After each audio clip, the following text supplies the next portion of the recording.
అసలే గిన్నెలు కొనడం రేట్ ఎక్కువైపోతుందంటే మా వారు చూడండి ఏం చేశారు. నేను మా అమ్మవారి ఇంటికాడికి వెళ్ళినప్పుడు టీ పెట్టి ఫోన్ మాట్లాడుకుంటూ బయట ఉన్నారంట. మొత్తం ఆడగొట్టేసిండు. నేనేమో అది 1 అవర్ పట్టింది. అది రుద్దలేక చేయలేక ఏదేదో ట్రై చేసిన అయినా పోలేదు. కానీ చాలా వరకు అయితే 1 అవర్ దాకా ట్రై చేసినాను. చాలా వరకు పోయింది. దానికేసి దీనికేసి కొట్టి నలక్కొట్టి మొత్తం గీకేసిన.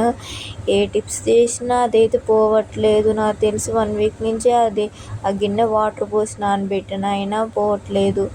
ఏం చేయను, ఇక కూర్చొని 1 అవర్ దాకా అనుకుంటా అది గీకి గీకి గీకి అట్లా చేస్తున్నాను. అందుకే మగవాళ్ళకి పని చెప్పకూడదు అంటారేమో. ఇది రుద్దు బావా కొద్దిగా అంటే నేను రుద్దను పో, నువ్వే చేసుకోపో అంటున్నారు. చేసిందేమో అతను, ఈ పని చేసిందేమో అతను. నేనేమో క్లీనింగ్ చేసుకోవాల్సి వస్తుంది మొత్తం. చూడండి మొత్తం ఆడగొట్టేసిండు. గిన్నెమో కాస్ట్ ఎక్కువ బయట కొనాలంటే చాలా కష్టంగా ఉంటుంది. దోమలు కుట్టి చీమలు కుట్టాలు కూర్చొని ఇంకా క్లీనింగ్ చేస్తున్న చిన్నగా నేనైతే. మరి ఏం చెయ్యను, మళ్ళీ కొనాలంటే చాలా కష్టం, చాలా డబ్బులు అవుతున్నాయి గిన్నెలు కొనాలంటే.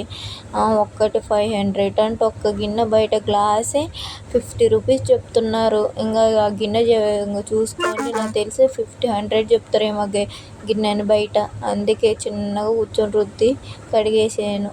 చూడండి అది ఈరోజే నైట్ మళ్ళీ మా ఇంటికి కట్లపాము వచ్చింది. మా వారు బయట కూర్చొని ఫోన్ మాట్లాడుతున్నారు. ఇంకా పక్క నుంచి వెళ్తుందంట చిన్న కట్లపాము. చిన్న పిల్లనే, చిన్నగా ఉంది, కొద్దిగా పెద్ద పాము ఏం కాదు. కట్లపాము నల్లగా ఉంది. మా పాప అప్పటికి బయటగా ఆడుకుంటూనే ఉంది. లైట్లు ఉన్నాయి అయినా బయట ఆడుకుంటుంది. మా వారు ఇంకా ఫోన్ మాట్లాడుకుంటే ఏంట్రా అంత చిన్నగా వెళ్తుందని దగ్గరికి వెళ్ళి చూస్తే పాము.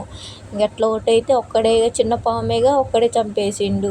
ఇంకా అది కట్లపాము. మళ్ళీ ఇంకా ఎంత డేంజర్ అని అనిపించింది. ఇంకా చిన్నపిల్లగాళ్ళు ఉన్న కాడ చాలా జాగ్రత్తగా ఉండాలి. బయటకు అస్సలు పంపించొద్దు బయటకైతే.